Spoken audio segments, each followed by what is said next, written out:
오후 성경 탐구는 일단 제목은 사람이 무엇을 심든지 또한 그것을 거두리라. 갈라디아서 6장 1절부터 10절까지 공부를 합니다. 소 제목으로 또 본다 하면은 자유와 자본의 원리, 이런 부분입니다. 자유와 자본의 원리.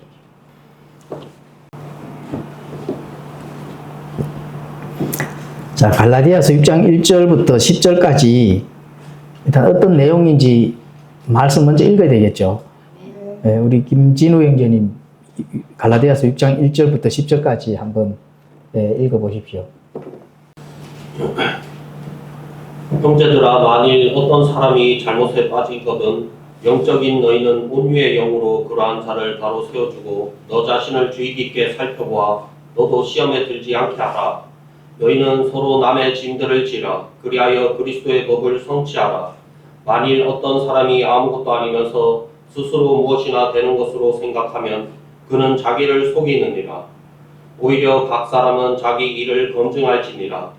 그러면 그는 다른 사람이 아니라 자기로 인해 홀로 기쁨을 누리니 이는 각 사람이 자기 짐을 져야 할 것이기 때문이라. 말씀 안에서 가르침을 받는 자는 가르치는 자와 함께 모든 좋은 것을 나눌지니라. 속지 말라. 하나님은 조롱받지 아니하시나니 사람이 무엇을 심든지 또한 그것을 거두리라. 자기 육신에게 심는 자는 육신으로부터 썩는 것을 거두겠지만 성령에게 심는 자는 성령으로부터 영존하는 생명을 거두리라. 우리가 잘 행하는 가운데 지치지 말지니 우리가 기진하지 아니하면 정해진 때에 거두리라. 그러므로 우리에게 기회가 있는 대로 우리가 모든 사람에게 선을 행하되 특히 믿음의 집안에 속한 자들에게 할지니라. 아멘. 네, 감사합니다. 자, 이 갈라디아서 6장 1절에서 10절까지는 물론 또 우리가 영적으로 많이 적용을 잘 해야 될 그런 부분이 있겠지만은 이 부분은 누구라도 또 심지어는 기독교인이 아니더라도 적용이 되는 질서, 자유와 자유의 질서, 그리고 철저한 자본주의에 해당되는 말씀입니다. 하나님께서 우리에게 준 자유의 질서와 철저한 자본주의, 그 경제, 거기에 해당되는 말씀입니다. 그러니까 이 말씀이 신자든 불신자든 이 땅에서 하나님께서 심어준 양심이 있는 사람이라면은 이 말씀이 다 해당이 된다. 그럼 해당되는 그 말씀이 정말인지 한번 살펴봐야 되겠죠. 한번 살펴보도록 하겠습니다. 자, 1절에서 10절까지의 핵심 문맥이 7절이 됩니다. 속지 말라. 하나님은 조롱받지 아니하시나니 사람이 무엇을 심든지 또한 그것을 거두리라. 이렇게 말씀합니다. 자, 이 말씀에는 두 가지 의미가 있다는 것을 알 수가 있습니다. 첫 번째는 무엇을 심든지 반드시 심은 것을 거둔다는 겁니다. 콩을 심었는데 팥이 나지 않죠. 그래서 심은 것을 반드시 거두는다. 자, 두 번째는 무엇을 심든지 심은 만큼만 거둔다는 겁니다. 두 개 심었는데 5개 엄청나게 막 난다든지 아니면은 10개 심었는데 2개밖에 안 난다든지 이게 심은 만큼만 난다는 거예요. 그렇죠? 자, 그러면은 본문 내용을 간략하게 또 읽었으니까 한번 살펴보도록 하겠습니다. 자, 심고 거두는 법칙, 이 굉장히 중요한 자본주의 질서의 말씀인데 주인공인 농부가 두 가지 토양에 심는 것을 지금 설명하고 있습니다. 그걸 하나님께서는 바로 육신에 심고 성령님에게 심는다. 이런 부분들을 두 가지로 토양이 있습니다. 그 어디에 심든지 거두기는 분명히 거두는데 그 거두는 결과를 지금 말씀을 하는 거거든요. 그러니까 육신에게 심으면은 그 자신의 정욕과 이기심을 위해 심으면은 썩는 것을 거둔다는 거죠. 왜 이제 육신에 심는다는 그런 뜻으로 말씀하셨고 그 결과는 부패가 되겠죠. 자, 성령으로부터 심으면은 영존하는 생명을 거둔다. 이렇게 말씀합니다. 그러니까 심는 것을 말씀하시는데 여기서 심는 것을 하나님께서 결과만 지금 말씀을 지금 하고 계시는 거거든요. 예, 썩는 것과 생명, 부패와 생명, 이 결과만을 지금 말씀하시는데 심는 것은 어떻게 해요? 자유롭게 심어야 된다는 거예요. 자유. 그리고 거기서 자유가 들어가는 겁니다. 자유라는 말이 없지만은 성경적인 전체 틀 문맥에서 보면은 심는 거는 너 육신에 심을 수도 있고 성령에게 심을 수도 있는데 내가 너희들한테 가르쳐 줄 수 있는 거는 결과만 알려주겠다. 이렇게 되는 겁니다. 그렇죠? 그럼 결과는 말씀하셨잖아요. 육신에게 심는다면은 부패가 되고 성령님에게 심는다면은 생명을 거둔다는 하나님께서 결과만 말씀하셨지 너는 반드시 여기에 심어 이런 말씀을 안 하셨다는 거예요. 거기서 뭐가 들어가요? 자유가 들어가는 겁니다. 그렇죠? 그래서 9절에 가보시면은 우리가 잘 행하는 가운데 지치지 말지니 우리가 기진하지 아니하면은 정하신 때에 거둔다는 겁니다. 정하신 때에 뭐를 거둘까요? 자, 생명을 거둘 수도 있고 부패를 거둘 수도 있다는 겁니다. 예, 그게 바로 철저한 자본주의 질서로 누구에게라도 기독교인에만 성경책 안에 있다고 해서 기독교인에만 말씀하신 게 아니에요. 예, 누구라도 하나님께서 심어준 양심이 있는 자라 하면은 거기에 대한 법칙을 하나님께서 알려주신다. 이렇게 보시면 되는 겁니다. 그래서 사람이 무엇을 심든지 또한 그것을 거두리라. 예, 하나님의 철저한 자본주의의 법칙이다. 그런데 우리가 세상을 이렇게 바라보면은 세상은 사실 불공정할 수가 있잖아요. 그렇죠? 그런데 하나님의 법은 정확하게 공정하다. 세상으로 바라보면 불공정한 것이 너무 많은 것 같은데 불평할 이유가 전혀 없다는 겁니다. 예, 투자, 바로 하나님의 법은 투자와 수익에 대한 공정한 법칙이라는 겁니다. 너희가 그걸 심었기 때문에 그걸 거둔다는 거거든요. 그렇죠? 그래서 그 비율이 정확히 일치하는 가장 완벽한 공정한 법칙이다. 심은 만큼만 거둔다는 거죠. 또 심은 대로 거둔다는 겁니다. 그러니까 공정하죠, 당연히. 본인이 잘 심어야지, 그러니까. 그렇죠? 예, 그래서 이런 거는 바로 자본주의 법칙에서 가장 알아야 할 중요한 대목입니다. 예, 그래서 이런 부분들은 하나님께서 항상 말씀해 주시는 것은 공정한 법칙에 대한 것이다. 자, 그래서 어디에 심을지 선택의 자유를 주신 겁니다. 어떤 토양에 심을 것인지. 그렇죠, 8절에. 예, 성령에 심을 것인지, 또 육신에 심을 것인지, 너 마음대로 심어라, 이거죠. 결과는 가르쳐 주겠다. 예, 이런 겁니다, 결과. 그 자본주의 사회에서는 심는 자에 투자라 하죠. 예, 투자. 자신의 자본을 어디에 투자할지 완벽한 자유를 가지는 겁니다. 하나님께서 강제로 여기에 심으라 소리 안 합니다. 예, 자유롭게 심으라 하는 거죠. 자유롭게. 그렇죠? 그 자유로운 선택을 주시는 거죠. 육신에 심을지 성령에 심을지 강제로 결정해 주시지 아니하고 다만 결과를 우리에게 알려주신다. 예, 이해 가시죠? 그래서 하나님께서는 항상 자신의 그 양심에 준 사람들에게 자유의지를 존중해 주시는 이 문맥이다. 그렇죠? 심은 대로 거둔다 하는 거는 심은 대로 거두는 거지 내가 심지 않은 곳에서 거두시도록 해주시는다 하면 하나님이 뭐예요? 그럼 불법을 저지르는 하나님이죠. 그럼 우리 상식적으로 생각해도 상식선에서도 이해가 가시죠? 예. 그래서 각 사람이 자신의 믿음의 분량에 따라 자유롭게 심도록 허용해 주신다. 예. 그래서 이 자유와 자본은 굉장히 함께 가야 될 동반자입니다. 사실은. 예, 계속 공부해보면 이해가 갈 수가 있습니다. 자본주의의 가장 아름다운 가치는 노력한 만큼만 거둔다는 공정함이 있습니다. 심은 대로 거두는 거죠. 예, 심은 대로. 그래서 사과나무에서 포도를 딸 수는 없잖아, 그죠? 사과나무에서 사과를 딴다는 겁니다. 내가 심은 노력과 재료의 성격이 결과물을 결정을 해준다. 그래서 하나님께서는 결과만 말씀해 주시는 겁니다. 너희가 어디에 심든지 자유롭게 심으라는 거죠. 그리고 심은 양만큼 노력한 자가 풍성한 결과를 바라는 것은 바로 자유시장 경제질서의 가장 중요한 그 심은 대로의 법칙입니다. 그게 바로 자본주의거든요. 자본주의.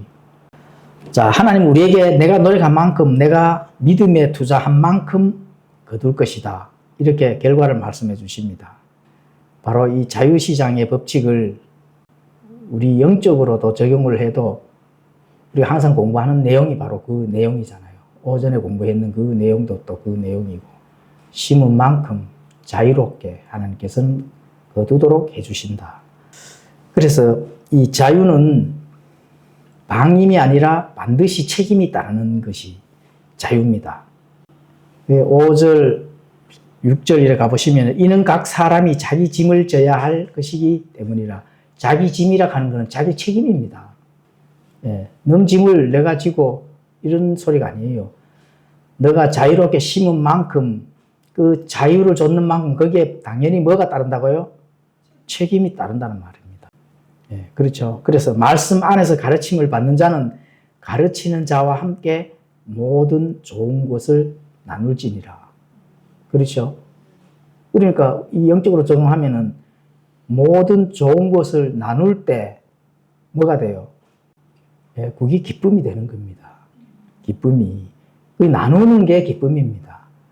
혼자 집에서 나눌 수 있어요, 없어요? 혼자 집에서 절대 나눌 수가 없죠. 내가 지식이 엄청나게 아인슈타인만큼 알아도 나눔이 없다면 무용지물이다. 무용지물. 여기 신고 나눔의 법칙입니다. 하나님께서 주시는 자유시장 질서, 자본주의, 자본, 달란트, 문화 다 거기에 속한 겁니다. 하나님께서 그 달란트나 문화를 뭐 그냥 이렇게 기록으로 남겨주신 게 절대로 아닙니다.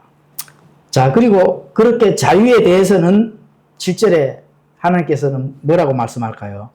속지 말라는 겁니다. 속지 마라. 거기에 대해서는 절대로 속으면 안 되는 이유가 하나님께서 직접 속지 말라고 명령하신 이유는 내 자본을 빼앗길 수가 있기 때문에 그렇습니다. 내 자유에 대한 하나님께서 그 심는 거에 대한 부분들을 빼앗아가는 사람이 있다는 거예요. 그래서 속지 말라고 하는 거거든요. 하나님은 조롱받지 아니하시나니 사람이 무엇으로 심든지 그대로 되리라. 그대로 거두리라. 그러면 누구에게 무엇을 속지 말라고 말씀하시는가? 이걸 공부를 해야 이해가 되겠죠.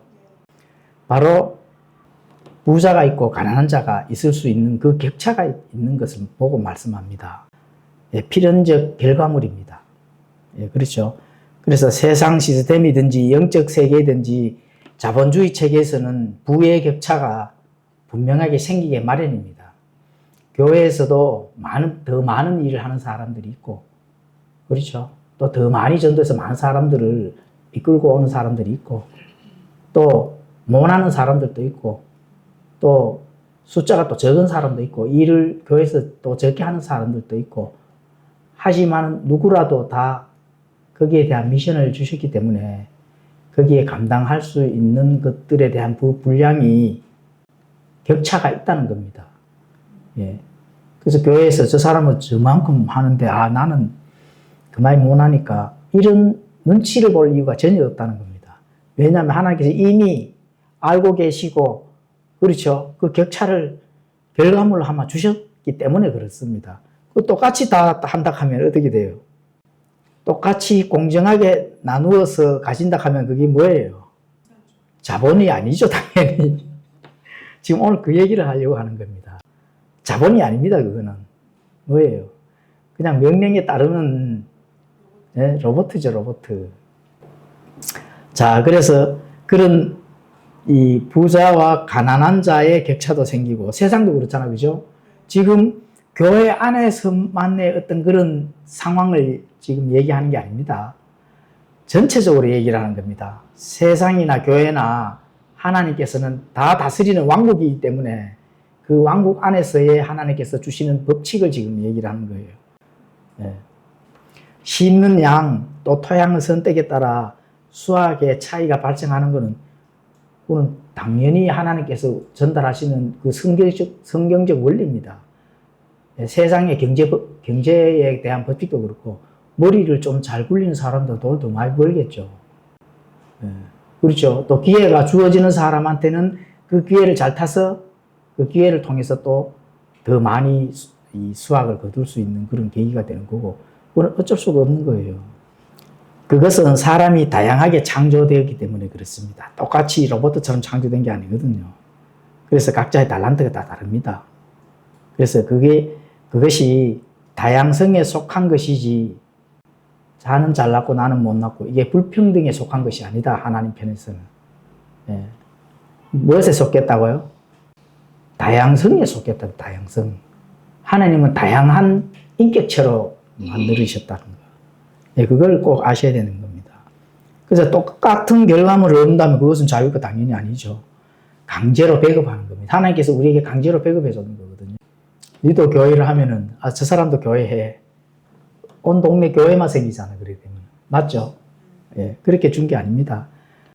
환경, 여건, 조건이 할 수밖에 없는 자들도 있을 것이고, 또 머리가 좋아서 하는 사람들도 있을 것이고, 그 다양 속에서 하나님께서 보시는 겁니다.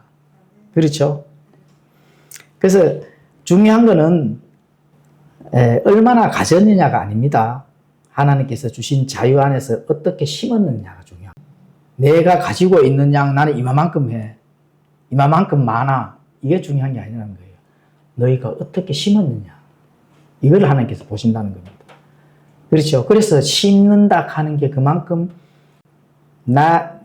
하나님께서 나에게 준 자본을 어떻게 심었느냐를 하나님께서 보시는 거죠. 그러니까 하나님께서 얼마나 공평해요. 그렇죠. 결과물은 이마의 양에 따라가 한다 하면은 잘난 사람은 잘난 대로 잘 많은 복을 받을 거잖아요. 그렇죠. 예, 거기에 결과물에는 전혀 하나님께서는 관심이 없다. 너희가 어떻게 심었느냐. 이걸 이제 보신다는 겁니다. 자, 부자와 가난한 자가 공존하는 다양성은 인간의 자유를 존중하는 결과물이다. 다양성으로 하나님께서 창조를 하셨다 하면은 그 다양성 안에 자유가 주어졌다는 겁니다. 예, 그렇죠. 다양성 안에 자유가 하나님께서 주어졌다. 자, 부자에게 주신 자유를 한번 보도록 하겠습니다. 이 부자도 육신에 심을 것인가, 성령에 심을 것인가, 예, 이런 부분들을 잘 따져보시면 되는 거거든요. 물론 세상 불신자도 똑같습니다. 심지어는, 물론 미국은 이 기독교 국가지만은 부자가 자식에게 한 푼도 재산을 주지 않고 어떻게 해요?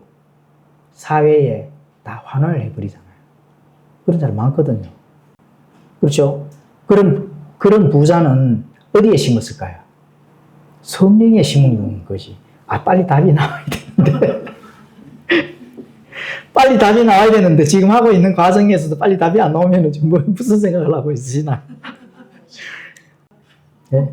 그런데, 부자인데 한국에처럼 자식에게 싹 물려주고 본인은 노숙자 생활을 하면, 그럼 어디에 심은 거예요? 육신에 심은 거지. 예. 그래서 우리가 성경 기록에 돼 있다 해서, 이게 무슨 기독교인에만 적용되는 게 아닌 겁니다. 그렇죠? 그러면 가난한 자에게 주신 자유는 이것도 육신에 심는 방법, 성령에 심는 방법, 어떻게 심었느냐 중요한 겁니다. 예, 자기가 부족함 속에서도 자신의 분량에서 최선을 다해서 심는 영적 마인드를 하나님께서 보신다는 거예요. 예, 영적, 정신적 그 상태에 어떻게 심었느냐. 부족하고 또 하지만 인내하고 좋은 열매를 맺기 위해서 어떻게 심었느냐. 이거를 보신다는 겁니다. 양을 본다 하면은 가난한 자들 항상 손해가 되겠죠. 그렇죠? 그래서 자유를 정죄의 도구로 쓰면은 안 되는 겁니다. 나는 왜 불공평하나 이런 감정을 가지면 안 된다는 거예요. 그 감정을 가지는 순간 신앙생활 꽝입니다. 그런 것에서 벗어나지 못하는데 어떻게 예, 하나님의 기쁨을 나눌 수 있을까요? 기쁨 찾는 거는 예, 꽝이죠. 한마디로 얘기하면. 예. 예, 거기에서 기쁨을 찾는 게 아닙니다. 자, 그래서 부유함은 바로 심을 기회가 또 많고 가난함은 인내와 신뢰를 심을 기회가 많다는 겁니다. 예, 그렇죠. 부자가 자신의 뭐 어떤 예, 물질적으로 뭐가 심을 기회가 많다고 보면은 가난한 자는 인내, 내적인 내 이 성품을 심을 그런 기회가 부자보다 더 많습니다. 그리고 당연히 공평한 거죠. 하나님은 어떻게 심었느냐를 보는 것이기 때문에 예, 그걸 보는 겁니다. 어쩌면은 가난한 자가 더 많이 심을 수도 있어요. 부자는 성경에 뭐라고 나올까요? 낙타가 예? 바늘기에 들어가는 것보다 더 어렵다고 나오잖아요, 사실. 근데 우리가 자본주의를 공부를 하니까 지금 부자라는 그 상태를 지금 이렇게 우리가 나누고 있는데 사실은 가난하면서도 바른 위치에서 하나님의 그 심는 법칙을 더 잘 심을 수가 있는 거예요. 그래서 이 모든 것은 하나님이 주신 자유라는 운동장 안에서 예, 일어나는 일이다. 예, 자유 안에서 다 일어난다는 거예요. 그래서 자유가 그만큼 중요한 겁니다. 세상의 자본주의는 예, 죽음과 함께 하면 끝이 나잖아요. 그런데 우리가 예수님 잘 믿는 성도들은 영적 자본주의, 예, 영원한 그 영존하는 생명, 여기에 가서 영원한 배당으로 받을 수가 있다는 거예요. 예, 그게 이제 불신자와 신자의 차이점입니다. 불신자는 세상에서 하나님의 방법으로 잘 심었으면 계속 부자는 될 수 있고 이 세상에서는 잘 먹고 잘 살 수는 있는데 영원한 곳에서 가면은 영원한 배당은 받을 수가 없다. 우리는 받을 수 있잖아요. 그 차이점밖에 없습니다. 심는 거는 똑같이 자본주의 사회에서 하나님께 주시는 이 질서를 누구라도 하나님의 그 양심을 가진 사람이라면은 혜택을 받을 수 있도록 되어 있잖아요. 그렇죠? 그런데 우리는 영원한 곳 가서도 거기에 가서도 영원한 것을 받을 수가 있고 또 세상에서는 그 차이점입니다. 누구에게 무엇을 속지 말라고 경고하시는가 조금 더 살펴보도록 하겠습니다. 바로 마귀의 속임수입니다. 그게 뭐냐 하면은 거짓평등입니다. 거짓평등, 공평 이런 내용을 가지고 와서 속이는 겁니다. 그렇죠. 오전에 공부했는 그대로 가룟 유다, 도둑 같은 자들, 그렇죠. 그런 자들은 누가 줄까요? 마귀가 주는 겁니다. 불평등, 공평 이런 의의를 가지고 와서 사용하는 자들은 마귀다. 그게 하나님을 조롱하는 거죠. 조롱하는 체제입니다. 체제. 그래서 하나님은 사람이 무엇을 심든지 그대로 거두리라는 공의의 법칙을 바로 세우셨습니다. 무엇으로 심든지 심는 양만큼 또 심은 결과물을 그대로 거둔다는 그 공정한 법칙을 세우셨다. 그런데 마귀가 가져다 주는 것은 바로 공평하게 나누자는 겁니다. 누구라도 공평하게. 말 굉장히 좋죠. 공산주의자들, 바로 사회주의지. 이 법칙을 가지고 와서 하나님을 조롱하고 있는 자들이 지금 오늘날 지금 전 세계가 지금 그런 자들로 지금 넘어가 있다는 거. 지금 하나님을 조롱하는 겁니다. 하나님을 가만히 있겠어요? 네. 숯불이 지금 이 지구 위에 지금 딱 떠가 있는 겁니다. 지금 숯불이. 사람 위에 있는 게 아닙니다. 이 지구에 지금 엄청난 숯불이 딱 떨어지는 순간 이 지구는 파괴가 된다 하는 거예요. 그렇죠? 빨리 회개하지 아니하면은 영원한 불호수 가운데 전부 다 던져진다 하는 거 명심해야 됩니다. 그래서 하나님은 사람이 무엇을 심든지 그대로 거두리라. 이런 법칙을 세운 겁니다. 심지 않는 자가 거두는 불이, 심지 않는 자가 거두는 거는 누가 그렇게 해요? 공산주의자들이 그렇게 하잖아요. 있는 자한테서 뺏어서 나도 먹고 니도 먹고 없으면 같이 굶어. 그런데 같이 굶을까요, 그네들이? 어디 가서 또 도둑질하러 다니지, 당연히. 자, 노력하고 심은 자유인의 열매를 강제로 빼앗아 심지 않는 자에게 나누어 주는 것은 바로 하나님의 신과 거둠의 법칙을 파괴하는 행위다. 예, 그렇죠. 심지 않은 자에게 열심히 심어서 열매를 좀에 걷어놨더니만은 빼앗아가서 나누어 버리네.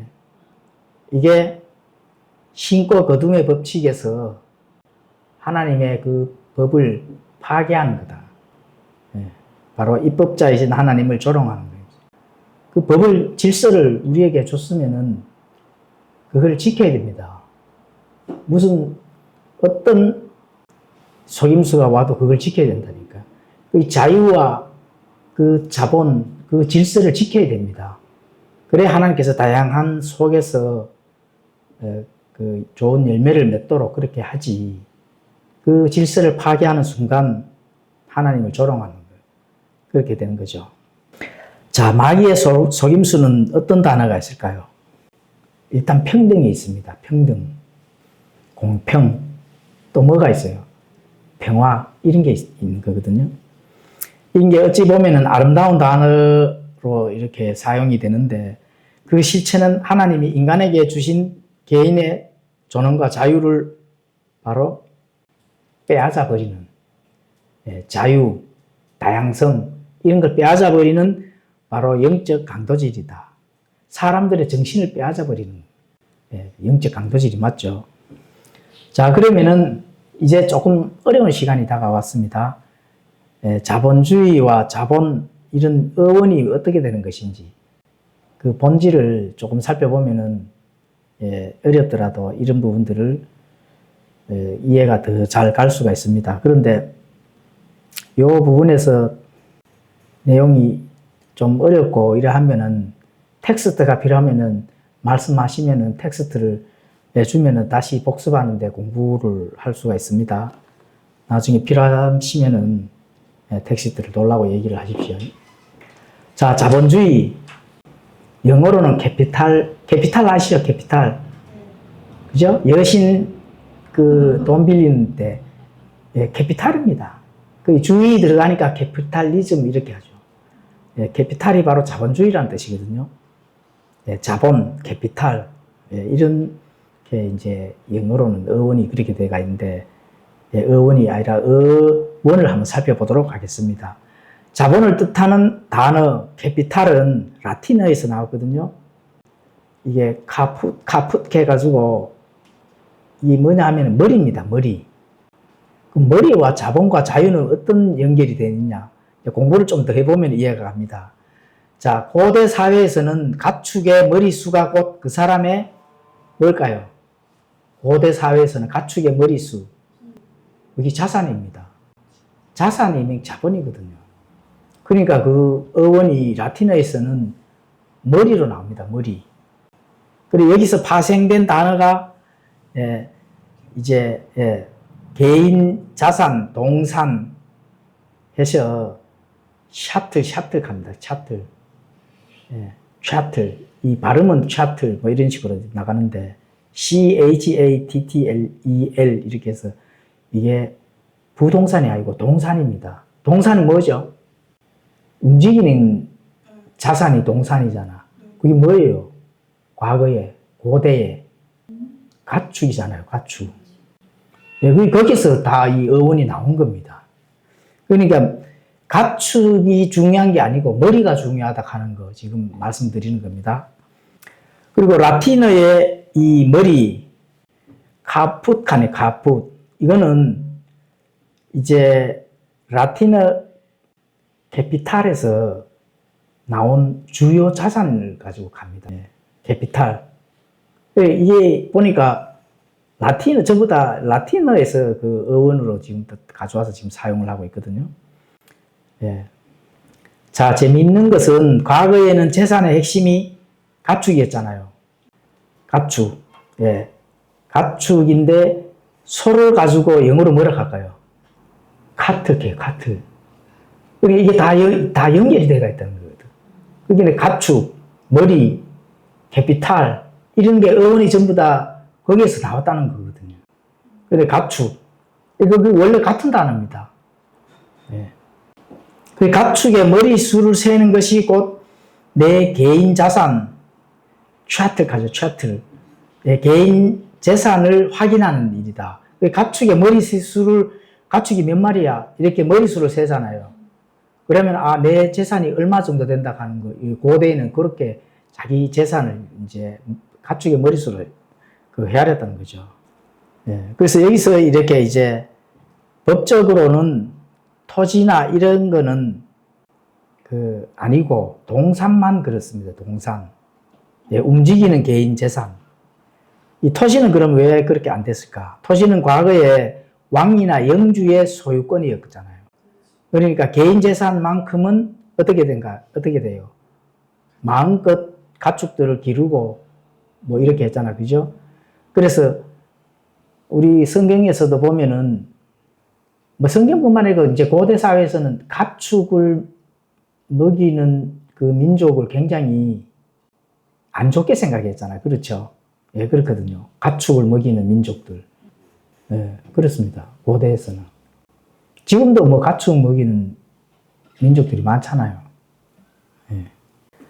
그래서 이런 부분들이 이제 동산, 이 동산이 내가 자유롭게 내 마음대로 옮길 수 있는 완벽한 내 소유다. 그러니까 부동산은 가지고 갈 수가 없잖아. 물론 뭐 왕이나 영주권에서 이제 이 소유를 했기 때문에 건드릴 수가 없는 부분이고, 그런데 가축은 내 완벽한 내 고유의 재산이기 때문에 내가 저쪽 동네로 가려고 하면은 끌고 갈 수가 있잖아. 그죠? 그리고 완전히 내 재산이 되는 겁니다. 여기에서 유래를 했다는 겁니다. 여기에서. 이 캐피탈이. 자본이라 하는 게. 이해 가시죠? 이걸 좀 기억을 하셨다가 나중에 뭐 이런 대화를 할 때는 이런 부분들을 좀 전달해서 이렇게 깨우쳐 줄 필요성이 있습니다. 자, 그럼 복습을 하겠습니다. 자, 이 캐피탈은 어원이 뭐라고요? 네? 정백숙제 하면 캐피탈이 방금 뭐라고 했습니까? 카풋 개가 쓰고 머리입니다. 머리. 머리.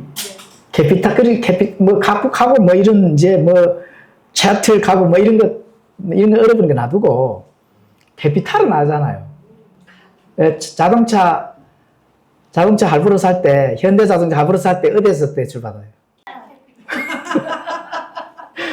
현대 캐피탈에서 다 대출받습니다. 그게, 그 캐피탈의 어원이 어디서 났다고요? 머리. 그 머리가 뭐라고요? 차트해서 동산, 움직이는 거. 그게 완전 내 소유의 자산이다. 이제 이렇게 좀 이해가죠? 그죠? 그리고 이제 카트 해가지고 이거는 영어로는 소입니다, 소. 뭐 카우보이 하고 하는데 이거는 이제 그 소를 먹이는 사람을 보고 하는 거고. 그죠? 그런데 이 동산, 이 가축은 왜 자산이 될까요? 완전히 내 자산이 될까요? 그렇죠. 내가 저쪽 동네로 가고 싶으면은 내 재산이니까 가축을 데리고 가면 되는데 그 누구도 그 가축을 뭐 강도들이 뺏어가면 몰라도 법적으로 그걸 뭐 내 거야 이런 사람 전혀 없었다는 거. 그게 완전히 내 것이라 하는 이 표시입니다. 고대 사회에서는. 그래서 이 머리가 각 개인을 의미합니다. 개인. 머리 하나를 개인을 의미하거든요. 내 머리가 다른 사람 머리가 될 수 없잖아요. 그래서 개인이 자유롭게 활동하는 그 개인 한 사람을 주어진 바로 자본, 자유, 바로 거기서 자유가 나오는 겁니다. 그게 머리가 얼마나 중요한 거죠. 그래서 자본의 진정한 어근은 국가나 집단이 아닙니다. 개인이라 하는 거. 개인의 머리. 그래서 하나님께서 각 개인에게 부여하신 고유한 소유권과 생명력이 있다. 이렇게 보시면 되는 겁니다. 머리라 하는 거는. 그러니까 이 캐피탈 자본은 어떻게 돼요? 우리 대한민국, 미국, 이거는 자유시장 질서 안에서 자본주의 가잖아요. 예, 이렇게 이제 심고 거두는 법칙을 정확하게 하는 그 자본이 심고 거둠의 법칙입니다. 그래서 머리는 지혜의 메모리 창고입니다. 자유롭게 명령을 내리고 결정하는 기능이다. 그 결정 결과에 따라 책임지고 그리고 분배가 이루어진다. 그게 머리에서 나오는 겁니다. 그래서 자본은 바로 머리에서 나온다. 예, 그리고 돈이 없어서 가난한 것이 아니라 하나님이 주신 지혜와 명령권을 사용하지 못하게 가로막는 체제가 우리를 가난하게 만든다. 그래서 공산주의 하면 가난해진다는 겁니다. 내가 뭔가 하고 싶은데 내 머리로는 명령 내고 뭔가 해야 되는데 그걸 막아버리면 어떻게 돼요? 가난해지는 거죠. 그게 자본에서 나온 게 자본의 그 어원은 머리입니다. 머리. 왜? 머리가 명령을 하는 거기 때문에. 그렇죠? 그래서 갈라디아서 6장 4절에 가보시면 오히려 각 사람은 자기 일을 검증할지니라. 그러면 그는 다른 사람이 아니라 자기로 인해 홀로 기쁨을, 굉장히 중요한 말입니다. 그래서 각자의 자기 일을 검증을 해야 됩니다. 아, 이건 나는 내 것으로 내 일로 하는 것이 맞아. 국가가 시켜서 하는 게 아닙니다. 자본은 내가 내 결정에 의해서 신고 거둠으로써 자유롭게 하는 것을 검증을 하라는 겁니다. 그렇죠? 그래서 신앙생활은 수동적으로 해야 돼요? 능동적으로 해야 돼요? 능동적으로 해야 됩니다. 내 의지로 해야 되는 겁니다. 내 의지로 교회 나오고 내 의지로 성경 말씀 배우고 내가 의지로 어떻게 돼요? 기쁨을 누려야 된다는 거예요. 기쁨을 누리는 척하면 안 된다는 거예요. 하나님 보시면 되면 나는 거죠. 그래서 보면 나오잖아요. 그거는 다른 사람이 아니라 자기로 인해 홀로 기쁨을 누리리라 하잖아요. 홀로 내가 기쁨을 누린다 하는 건 무슨 말이에요?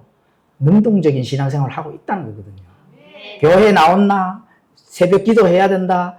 주일 성수해야 된다. 11조 해야 된다. 목사를 잘 섬겨야 된다. 이렇게 해서 섬기는 척 하는 것이 아니라 다른 사람이 아니라 자기로 인해 홀로 기쁨을 누리는 능동적인 신앙생활을 해야 된다. 그게 자본주의에서 이 사회나 교회나 똑같습니다. 그래서 교회 나오면 하는 척, 사회 나가면 하지 않는 척. 이게 하나님 앞에서는 안 통한다. 그 자본주의를 누리는 사람 아닙니다. 그런 사람들은 대부분 뭔 줄 압니까? 그런 사람들은 대부분 공산주의, 사회주의 쪽의 편에 위치해서 있는 사람들이 그렇게 합니다. 자본주의를 알고 자유시장 질서의 그 하나님의 질서를 알면은 정확한 위치에서 자기 홀로 기쁨을 누립니다. 자기 홀로 기쁨을 누리는 걸 공산주의 사회에서 타치해서도 안 돼요. 타치한다 하면 뭐예요? 하나님을 조롱하는 거다. 그래서 하나님을 조롱하는 자들은 마지막 판에는 당연히 심판을 받고 멸망하게 돼 있습니다. 그래서 각 사람은 자기 일을 검증할지나 내가 정말 자유의 위치에서 내 자본을 정확하게 하나님 앞에 투자를 하는지 자유를 누리는지 내 홀로 기쁨을 누리는지 검증을 하라는 겁니다. 예. 머리가 스스로 결정을 내리는 기관이기 때문에 머리가 스스로 결정을 내리는다 하면은 그 자체가 자유입니다. 자유.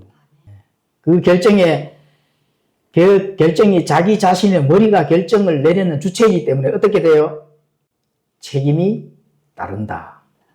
수동적으로 국가가 명령을 내서 했다 하면 책임이 따라야 따라요. 안 따르잖아요. 우리가 상식적으로 생각해도 책임이라 하는 게 바로 거기서 나오는 겁니다. 예, 그렇죠. 그래서 자기 일을 검증해야 된다. 검증한다 하는 내가 책임을 지라는 말이거든요. 책임을 내가 진다 하는 거는 자기가 자유롭게 결정을 내린 자가 책임을 지는 거지. 그렇죠. 그래서 이 논리는 성경이 말씀하는 인간의 존엄성을 가장 정확하게 전달하는 겁니다. 자기 일을 검증해 책임져. 그리고 책임졌다면은 그 기쁨을 홀로 누려라. 그렇죠. 누리라 가잖아요. 다른 사람이 누리는 게 아니고 너가 누리라는 겁니다. 너가 스스로 결정을 하고 스스로 그 신고 거둠의 법칙에서 기쁨을 누려라. 자, 그럼 자본의 반대도 있습니다. 자본의 반대는 뭘까요? 홀로 기쁨을 누리지 못하는 공산주의, 사회주의죠. 당연한 거죠. 교회에서도 수동적인 상태로 신앙생활을 하는 자들. 바깥에서는 당연히 공산주의, 사회주의인 거고. 그렇죠. 교회 안에서도 명령에 그냥 따르는 자들. 능동적인 신앙생활, 기쁨을 함께 홀로 또 자기가 검증을 해서 그 기쁨을 누리는 자기가 스스로 하는 그 자유 안에서의 그 질서를 마음껏 누리는 자가 아니라 그냥 사람이 명령을 하는 그 율법 체제입니다. 갈라디아서는 율법과 은혜, 예, 그걸 지금 자유와 노예에 대해서 설명하는 게 갈라디아서거든요.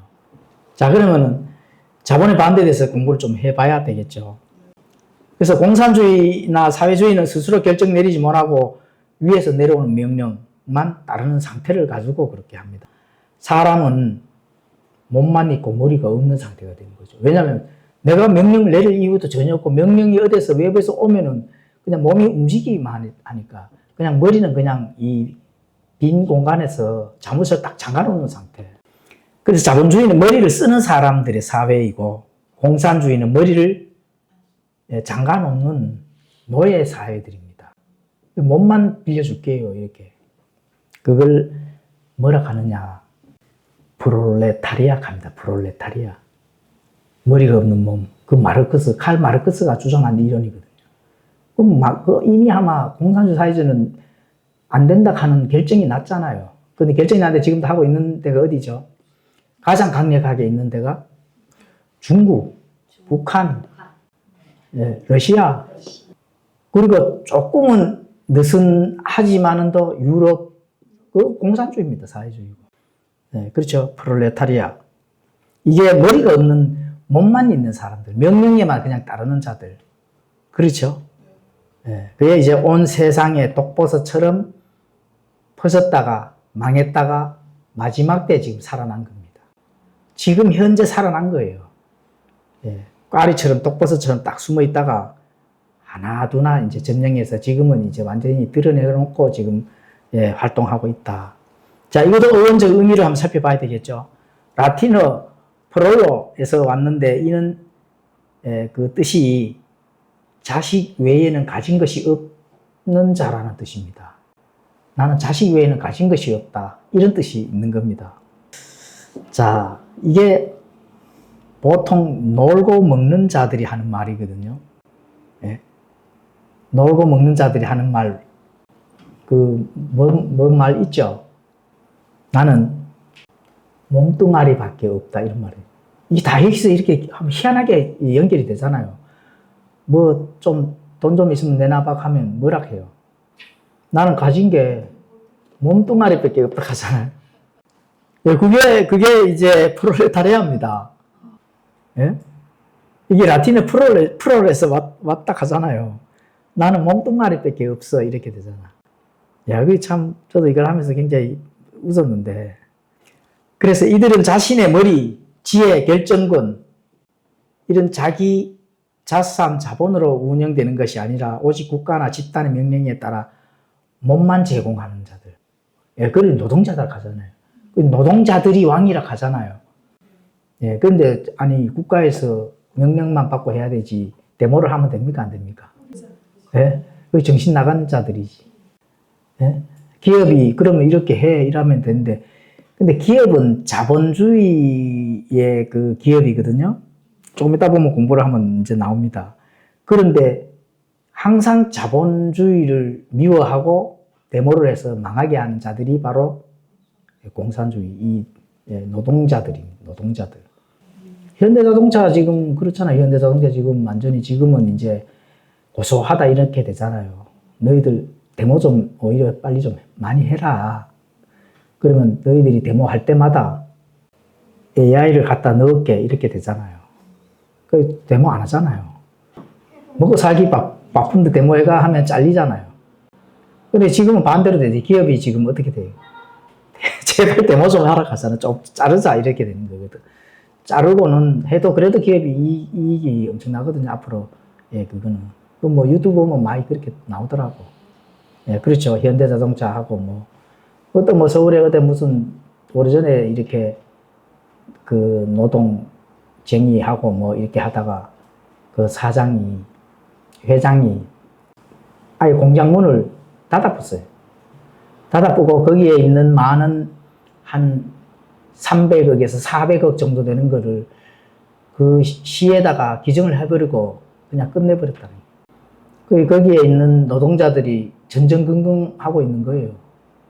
그러니까 퇴사하고 뭐 퇴직금하고 좀 챙겨주고는 끝내버리고 시에다가 공장 땅을 공원으로 지으라고 유튜브 보니까 나오더라고. 그리고 기증을 해버리고 끝내버리더라고. 예, 그 노동자들 그냥 끝난 거죠. 뭐 공부도 못하고 아직 자식들 고등학교 대학교 막 시키고 앞으로 돈 들어갈 일이 한두 개도 안 돼. 직장 잃고 뭐 그렇게 되는 겁니다. 그래서 이런 부분들이 바로 이제 그렇다. 프롤레타리아, 공산주의, 사회주의, 마르크스, 칼 막스 아주 유명한 사람이죠. 예.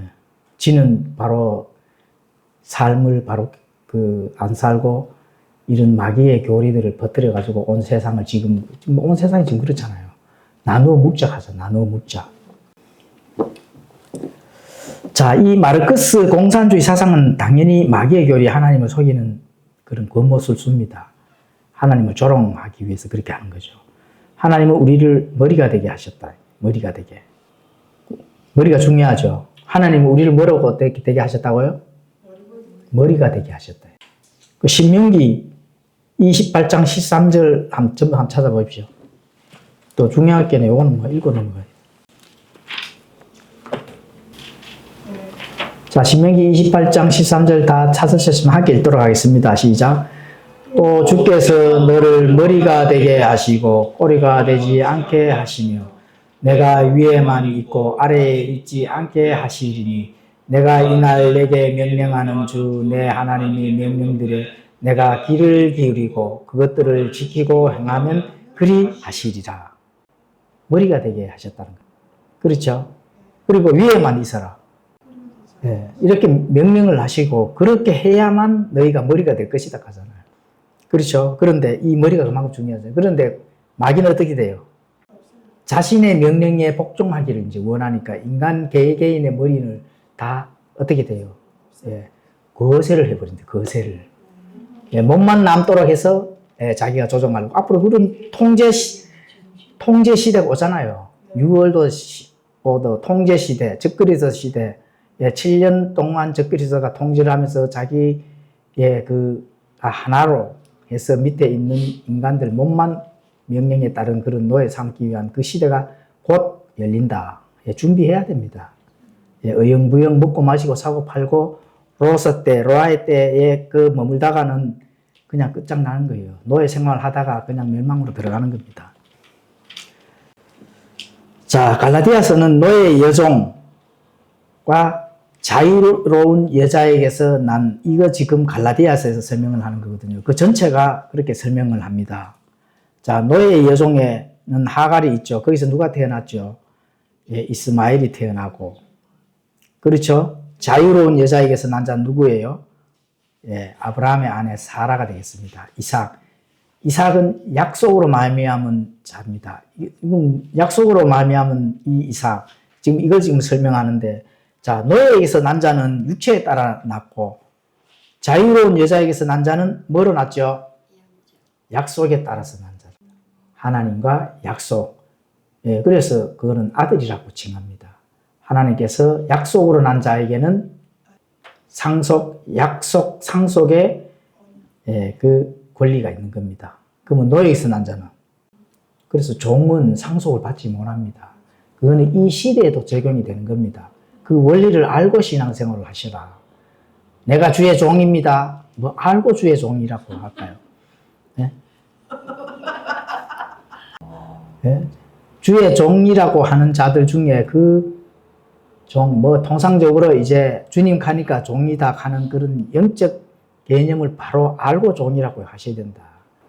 약속에 따른 상속자가 되려고 하면 아들이 돼야 됩니다. 예, 그래야 바른 복음을 가르쳐야 된다는 거예요. 자, 개별 머리가 사라진 거대한 몸만 있는 것은 바로 코퍼레이티즘입니다. 코퍼레이티즘. 예. 그러게는 이제 몸만 움직이는 그런 이론이 코퍼레이티즘. 이게 이게 이제 코퍼스 몸에서 유래했습니다. 이게 생명체의 몸, 사체, 이런 이 해석을 하면 그렇게 되어 있습니다. 그리고 이걸 이제 전체 덩어리, 이런 뜻을 합니다. 코퍼레이티즘. 자, 그런데 우리가 법인체를 가지고 뭐라 하죠? 그렇죠.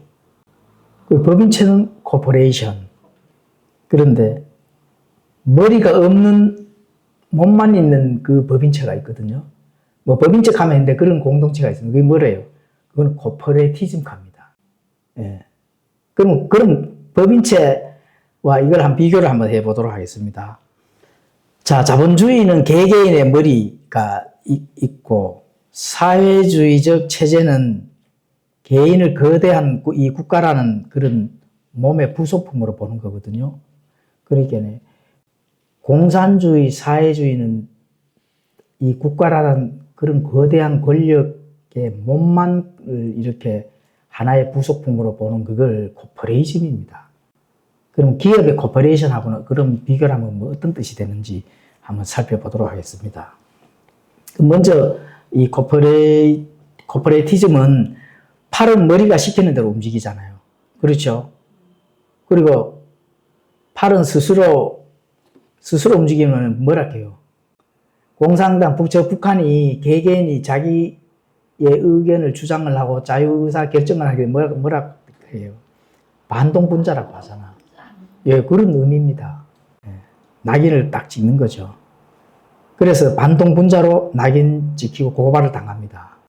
그래서 코퍼레티즘은 고발을 굉장히 많이 합니다. 예, 이재명과 그의 일당들이 고발을 남발한 이유가 바로 거기에 있는 거거든요.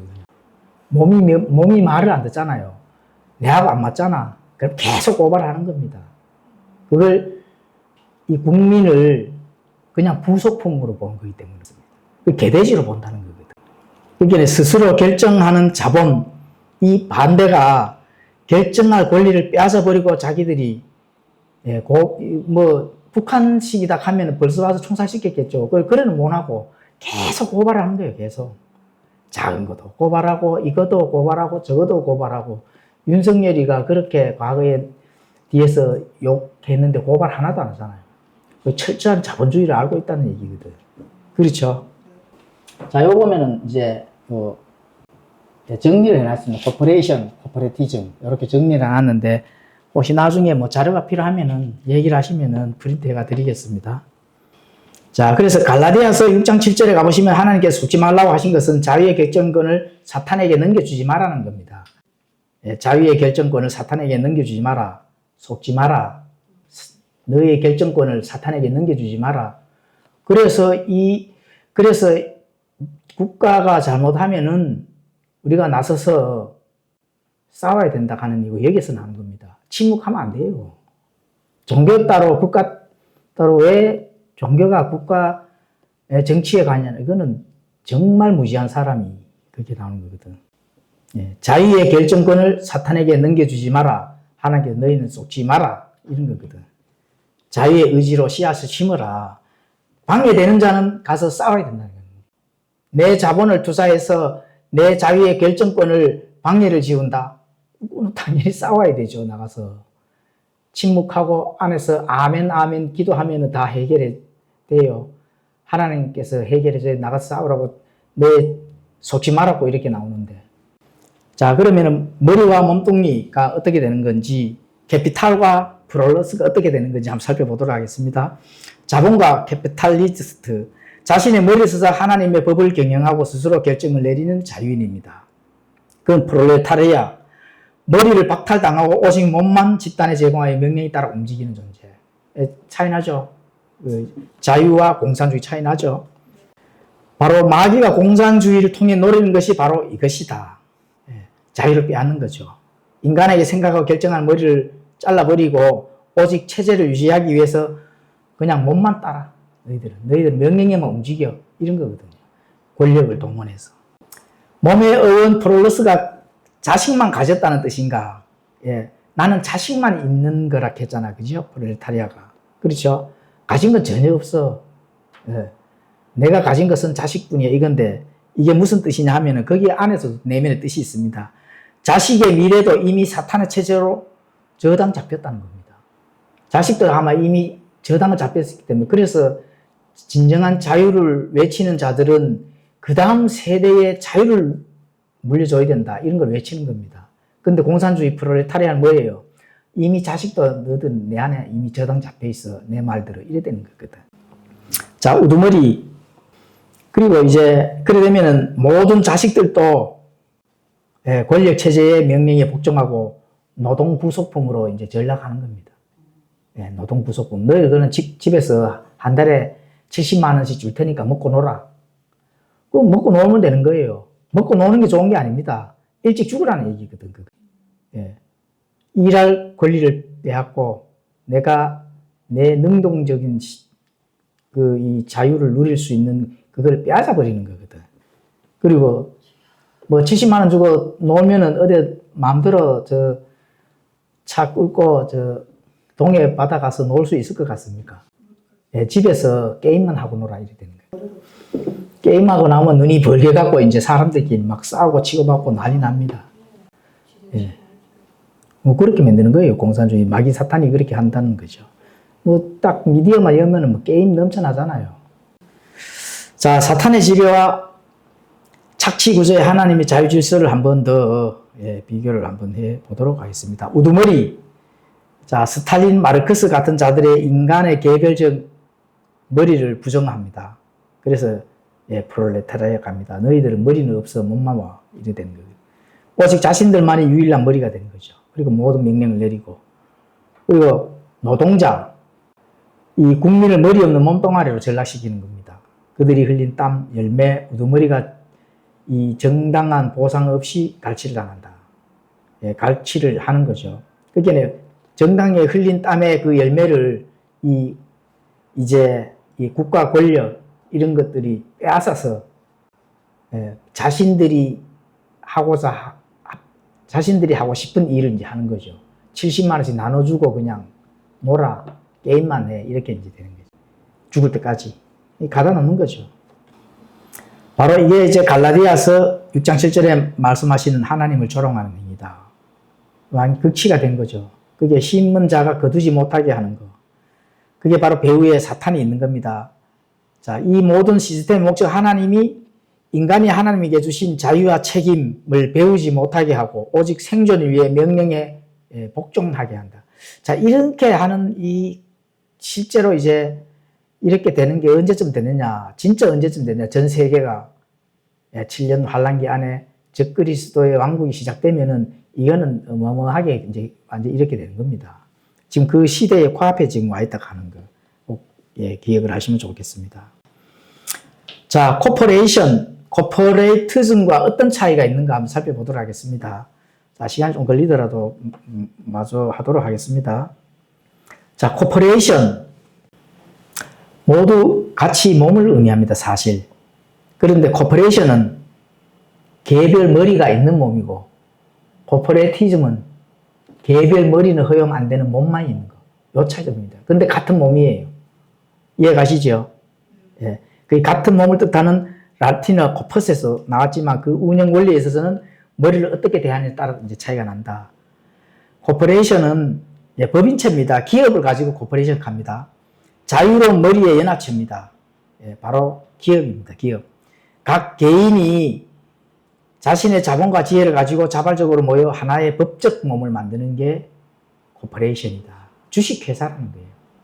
인격체입니다. 주식회사. 인격체. 그래서 이 갈라디아서 6장 2절에 서로 짐을 지라는 자발적 협력과 닮아 있다. 서로 짐을 지라. 갈라디아서 6장 2절 읽었죠? 서로 짐을 지라는 말이거든요. 너희는 각자 서로 짐을 지고 함께 협력을 하라는 거거든. 그렇죠? 이해 가시죠? 그 말이 그 말이거든요. 각자 자신의 머리로 판단하여 이익과 책임을 나누기로 약속한 자유인들의 계약 공동체다. 코퍼레이션은. 그래서 서로 협력해서 했는데 그 이익을 각자 함께 기쁘게 나누는 계약 공동체. 그게 법인입니다. 이게 자본주의에서 하는 기업이라는 거고요. 그래서 여전히 개인적인 머리가 살아있는 겁니다. 개인의 각자의 그 달란트를 합력해서 잘 살려내서 또 이익도 공동으로 잘 나누어 가지고 가는 그런 협력 관계다. 그게 코퍼레이션이다. 물론 뭐 투자할지 말지 이렇게 개인이 다 알아서 이렇게 협력을 해서 결정을 이제 내리는 거죠. 그래 각자의 머리가 결정을 하는 겁니다. 그 머리가 그만큼 중요한 거죠. 그리고 이게 이제 법인은 머리를 가진 바로 인격체다. 법이 인정한 독립된 인격입니다. 그래서 법인은 자연인이 아니지만 법적으로 사람과 똑같이 행동할 수 있는 권리를 부여받습니다. 그게 법인이거든요.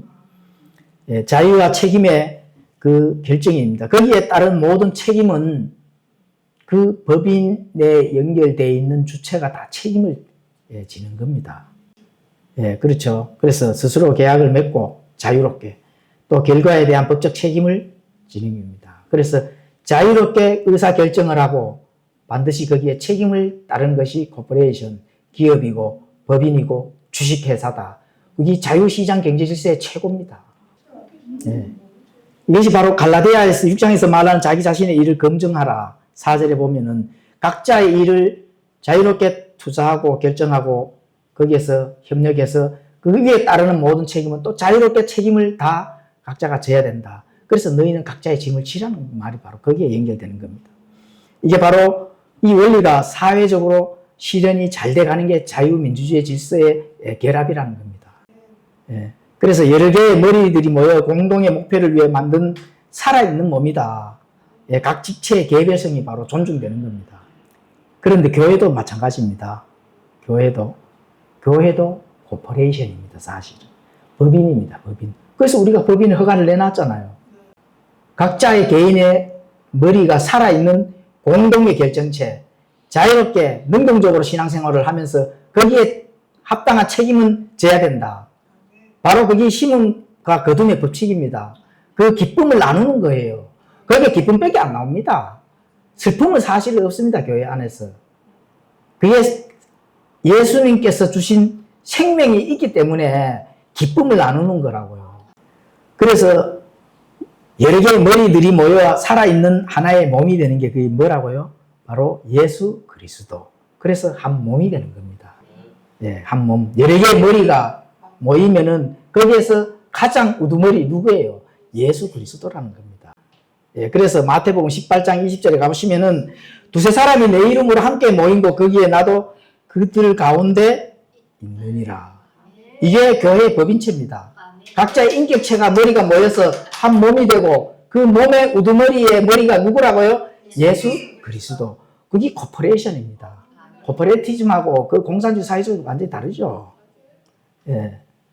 그래서 혼자 결정하는 것이 아니라 서로 다른 달란트를 가진 머리들이 모여 협의하고 결정하고 섬김을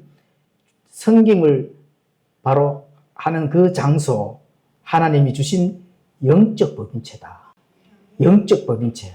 사회는 사회적 법인체지만 교회는 영적 법인체라는 겁니다. 그렇죠? 스피리추얼 코퍼레이션. 그래서 성도는 노예나 종이 아니라 영적 경영자입니다. 그거를 뭐라고 얘기하느냐? 청직이라 얘기하는 겁니다. 청직이. 그렇죠? 그래서 사회적 법인이 책임과 이익을 놔두듯이 성도들도 자유 안에서 서로의 부족함을 채우면서 책임과 영적 이익을 나누는 겁니다. 영적 이익을 나누는데 주주가 돼야지 손님이 되면 나눌 게 없어요, 사실은. 그래서 교회에 나오면은 능동적인 신앙생활을 하라는 이유가 영적 이익이 반드시 있는 겁니다. 이 땅에서 기쁨을 누려서도 좋은 것이지만 그 기쁨을 많이 누리고 하나님께 갔을 때 누렸는 만큼 바로 그 달란트를 받는 겁니다. 법적인 상속을 받는 거예요. 그럼 못 받는다 하면은 저번에 공부했잖아요. 그리스도 심판석에 바로 못 나눈 거기에 충격을 받아서 테러 갔다고 했잖아요. 거기서 테러입니다. 자존감을 잃어버리고 영원히 거기서 가난하게 산다고 생각했을 때 끝나는 거죠. 하나님께서 철저한 자본주의의 그 질서를 주신 하나님이 영적 세계락 해가지고 똑같이 분배하면 그 공산주의죠, 당연히. 이해가시죠? 그래서 성도는 노예나 종이 아니라 영적 경영자다. 이런 부분을 반드시 기억을 해주시면 좋겠습니다. 그리고 책임과 영적 이익을 나누는 것이 중요하다. 기쁨을 함께 나누는 것이 중요하다. 그래서 9절에 우리가 잘 행하는 가운데 지치지 말지니 우리가 기진하지 아니하면 정하신 때에 거두리라. 이게 뭐예요? 지치지 말지니라 하는 것은 자기 자신이 스스로 잘 자유롭게 경영을 하라는 얘기거든요. 어렵든 힘들든 지치지 않고 부지런히 하면은 하나님께서 기진하지 아니하면 반드시 너희들에게 돌아갈 것이다. 어떻게 심은 대로 돌아간다는 겁니다. 그래서 교회는 두세 사람이 예수님의 이름으로 머리를 맞댈 때 그곳에 예수님이 계시고 바로 그리스도의 몸이 되는 영적 법인체, 그렇죠? 예, 영적 법인체가 되는 겁니다. 그리고 거기에 이제 교회가 탄생되는 거죠. 기업은 두세 사람이 자신의 자본과 지혜를 모아 법인을 세울 때 그것은 세상을 이롭게 하는 경제적인 몸이 되는 겁니다. 그게 코퍼레이션 법인체는 겁니다. 자, 공동점이 둘 다 누군가의 강요가 아닌 자유로운 개인들의 선택에 의해 시작되고 자유롭게 경제 행위를 하고 이익을 나눕니다. 이것이 하나님께서 인간에게 주신 최고의 존엄인 자유, 시장 경제와 영적 법인체가 되는 겁니다. 세상에는 자유 시장 경제 질서의 자본주의가 되는 거고 교회에서는 바로 각자의 그 기쁨을 공동으로 이익을 나누고 하는 영적 법인체가 되는 거예요. 네. 자, 그래서 코퍼레이티즘과 코퍼레이션 이해가시죠? 네. 예. 사회주의, 파시즘 나타나는 국가조합주의, 이 코퍼레이티즘, 이거는 자유가 없습니다. 예, 바로 이제 이 파시즘, 예, 전체 국가 전체주의, 예, 그거 마귀의 이론이다. 예, 거대한 몸, 모든 개인과 집단을 강제로 그냥 흡수해버리는 아주 마귀의 이론이 바로 이 코퍼레티즘이다. 예, 사탄이 가장 좋아하는 체제죠. 개별적인 머리가 허용이 안 되고. 예, 그래서 이 프롤레타리아, 머리가 없는 몸, 마르크스가 주장하고 온 세상에 독처럼 퍼진 이 사상, 이런 부분들, 바로 하나님께서 주시는 자유시장 질서를 어지럽히고 또 하나님을 조롱하는 그런 마귀의 이론이다. 이런 부분들을 살펴봤습니다. 이해가시죠? 네, 기도하고 마치겠습니다. 하나님 아버지, 오늘 이렇게 자유시장